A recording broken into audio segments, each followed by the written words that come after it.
Depuis que les écologistes ont installé beaucoup d'immigrés dans ces logements sociaux, les habitants ont vu leur quartier se détériorer. Comment ça se passe ici Pas bien du tout. Pas bien du tout. Ouais. Ah ouais. Dès que je trouve un appartement, je pars d'ici parce que c'est pas du tout. Ça s'est empiré, hein. Dans les escaliers, ça sent la pisse, c'est vraiment le bordel.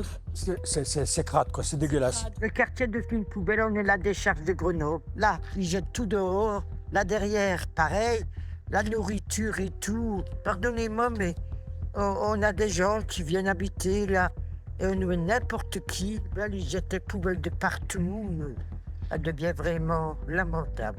Ces associations, quand elles font habiter des gens, elles les livrent avec des meubles récupérés, que ce soit des réfrigérateurs, des gaz, des canapés, j'en sais rien. Ils font le tri chez eux et tout ce qu'ils n'ont pas besoin, ça jette. C'est pour ça que tous les jours maintenant, vous avez, où vous voyez une poubelle là, c'est pas une poubelle, hein, c'est une déchetterie. En accord avec la mairie, des associations gèrent à leur guise les flux migratoires du quartier. Dans ces logements-là, en fait, c'est des réfugiés, c'est africains, c'est roumains. Pourquoi mettre toute la misère du monde sur une place? Ce qui est certain, c'est que la politique du logement social, elle relève souvent de choix politiques au sens idéologique du terme.